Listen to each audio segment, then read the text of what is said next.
Hello again. हम पढ़ रहे थे टेंसाइल टेस्ट। मैं बता रहा था कि इसमें ग्राफ एक बनता है। ये जो सारा एक्शन हो रहा है यहाँ पे, पहले 1 फिर 2 फिर 3, इसके बीच में ग्राफ बनता है जिसके ऊपर सारे हम पॉइंट्स जो हैं जो वेरी इंपॉर्टेंट हैं वो हम देखते हैं कि कैसे कैसे पॉइंट्स बनते हैं इसके ऊपर। ठीक है, तो इस एक्सिस पे जो वाई एक्सिस है इस पे आएगा आपका लोड। ठीक है, इस साइड हम दिखाएंगे लोड को, इस साइड दिखाएंगे हम एक्सटेंशन को। ठीक है, लोड को हम स्ट्रेस भी बोलते हैं, ये आगे पढ़ेंगे हम कि क्या होता है स्ट्रेस। एक्सटेंशन को स्ट्रेन भी बोलते हैं, कई बार शायद बुक में ये लिखा हो। ठीक है, तो वाई एक्सिस पे आ गया लोड और एक्स एक्स पे आ गया आपका, एक्स एक्सिस पे आ गया आपका एक्सटेंशन। ठीक है, अब देखते हैं ग्राफ में क्या होता है। इसमें कुछ पॉइंट्स बनते हैं, मैं बना देता हूँ फिर आपको समझाता हूँ क्या क्या इसमें होता है। This will be the first point, this is the second point. Actually implies point जो बड़े क्लोज होते हैं, मैं आपको इसमें ग्राफ में समझाने के लिए बता रहा हूँ।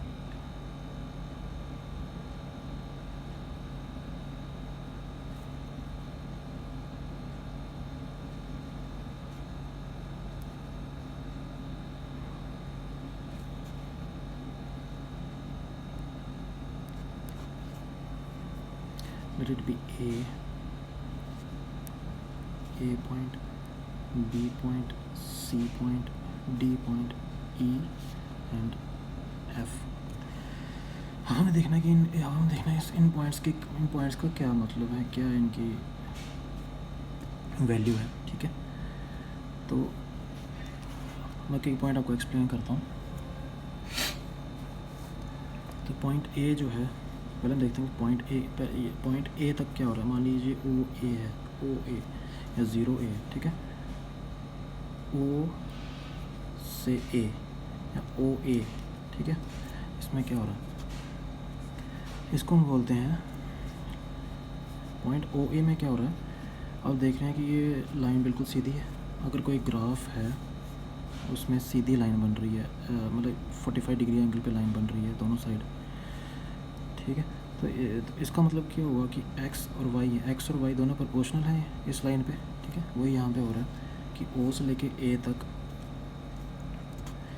Stress is directly proportional to strain. Stress is directly proportional to strain, मतलब जितना लोड लगाया है, स्ट्रेस क्या है, और load is directly proportional to extension. ये मतलब है इसका। तो स्टार्टिंग में क्या हो रहा है कि जितना लोड लगा रहे हैं उसके साथ साथ एक्सटेंशन भी इक्विवेलेंट एक्सटेंशन हो रही है इसके साथ साथ। ठीक है, ये इसका पहले पॉइंट का मतलब है। जो तो ए को हम बोलेंगे, ये जो चीज़ होती है ना ए तक होती है, ए को हम बोलते हैं प्रोपोर्शनैलिटी लिमिट।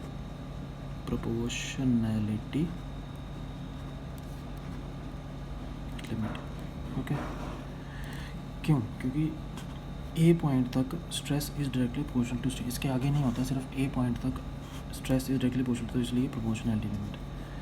ठीक है, उसके बाद देखिए अब क्या हो रहा है, ए से लेके बी तक क्या हो रहा है। ठीक है, वो देखते हैं। अब बी देखेंगे, बी पॉइंट को हम बोलते हैं इलास्टिक लिमिट। ये मैं आपको समझा चुका हूँ, ये आप खुद नोट कीजिए, कॉपी अगर नोट भी किया होगा शायद। ठीक है, प्रॉब्लम आ रही है कुछ।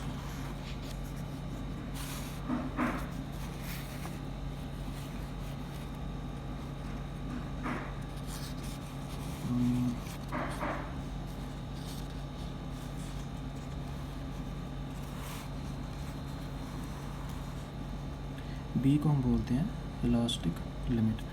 ठीक है, अब इसका क्या मतलब है, देखिए पॉइंट ए तक तो stress is directly proportional to strain है। ठीक है, प्रोपोर्शनैलिटी लिमिट मतलब लिमिट क्या है, मतलब ए तक प्रोपोर्शनल है, उसके आगे प्रोपोर्शनल नहीं है। बट बी क्या है, इलास्टिक लिमिट। बी तक जो है मटेरियल को अगर हम लोड निकालेंगे, मतलब क्या है, if load is removed material regains its original shape. ये मैंने आपको बताया था कल कुछ लेक्चर पहले कि इलास्टिक लिमिट क्या होती है, ठीक है। ये वही है कि बी इलास्टिक लिमिट है, मतलब यहाँ तक अगर आप लोड लगा रहे हो और लोड को रिमूव भी कर रहे हो साथ साथ में, तो आपका मटेरियल जो है वापस अपनी शेप में आ जाएगा, ठीक है। इसको हम बोलेंगे इलास्टिक लिमिट। आप देख सकते हैं कर्व थोड़ा सा इस साइड बेंड हुआ है, नॉर्मल सा। ए तक तो बिल्कुल सीधा है, ए से भी थोड़ा सा बेंडिंग हुआ, ठीक। उसके बाद हम देखते हैं कि बी पॉइंट के बाद क्या हो रहा है। अब बी पॉइंट पे इलास्टिक लिमिट तो ख़त्म होगी ना। अब अगले पेज यहीं पे कर लेते हैं, छोटा छोटा लिख लेंगे सी। अब देखिए सी पॉइंट, बी और सी के बीच में क्या हो रहा है, ठीक है। पहले था ओ ए, फिर आ गया ए बी, फिर थर्ड हमें स्टडी करना है बी और सी के बीच में क्या हो रहा है। बी और सी में क्या हो रहा है, देखिए बी पॉइंट था इलास्टिक लिमिट। बी पॉइंट पे इलास्टिसिटी, मतलब बी इलास्टिक मतलब हुआ कि बी पॉइंट पे मटेरियल की इलास्टिसिटी इज़ ओवर। इलास्टिसिटी ख़त्म हो गई, बी पॉइंट पे ख़त्म हो गई, क्रॉस मतलब ख़त्म हो गई, ठीक है। अब बी पॉइंट के आगे जो है बी टू सी क्या हो रहा है, मटेरियल एंटर कर रहा है किस में, इलास्टिक के बाद कौन सी स्टेज आती है, प्लास्टिक। जो स्प्रिंग वाली एग्जांपल याद रखो, स्प्रिंग पे लोड लगाया, कम लोड लगाया तो वो इलास्टिक स्टेज में, ज़्यादा लोड लगाया तो प्लास्टिक स्टेज में, मतलब परमानेंटली डिफॉर्मेशन वाली स्टेज में चला गया, वही है, ठीक है। बी पॉइंट के बाद अब मटेरियल जो है परमानेंटली डिफॉर्मेशन वाली स्टेज में जा रहा है, यानी कि प्लास्टिक स्टेज में जा रहा है बी के बाद, ठीक है। बी क्योंकि बी इलास्टिक है और बी से स्टार्ट होती है हमारी, इधर मैं लिख लेता हूँ, आपको क्लियर हो जाएगा। यहाँ तक क्या है, इलास्टिक लिमिट, ये आ गया प्लास्टिक लिमिट, ठीक है। एफ तक हो गई है, यहाँ से यहाँ तक, यहाँ से यहाँ तक। थोड़ा ग्राफ बड़ा बनाना, मैंने छोटा बना दिया, हाफ पेज पे कम से कम बनाना आप इसको, ठीक है।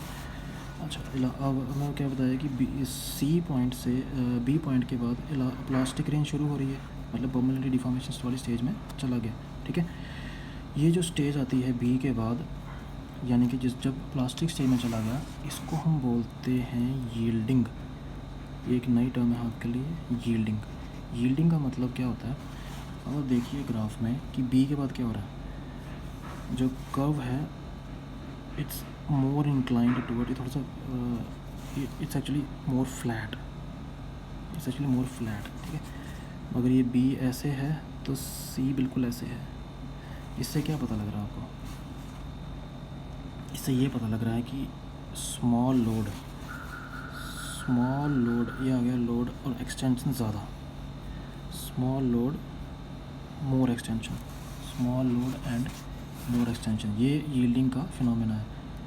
फॉर स्मॉल लोड किस साइड है, इस साइड, ठीक है। अब देख रहे हैं, आप देखो ग्राफ में चाहे कि बी और सी के बीच में बिल्कुल स्मॉल लोड लग रहा है और एक्सटेंशन कितनी ज़्यादा हो रही है बी और सी के बीच में, ये हो गया। क्योंकि ऐसा क्यों हो रहा है, क्योंकि मटेरियल प्लास्टिक स्टेज में चला गया और फ्री फ्लो वाली कंडीशन में आ गया प्लास्टिक में, ठीक है। अब मतलब स्मॉल लोड से भी ज़्यादा एक्सटेंशन होना शुरू हो गई है, for small load large extension, okay. इसको हम बोलते हैं यील्डिंग। अब यील्डिंग कहाँ से कहाँ तक हो रही है, yielding is occurring from C to D, ठीक है। सी को हम बोलेंगे, क्योंकि 2 पॉइंट आ रहे हैं इसमें, इसको हम बोलेंगे अपर यील्ड पॉइंट, डी को हम बोलेंगे लोअर यील्ड पॉइंट, ठीक है। Upper yield point and lower yield point, ठीक है। थोड़ी सी जगह इधर कम पड़ गई है, चलो ये नेक्स्ट लेक्चर में देखते हैं कि ये बंद ना हो जाएगा।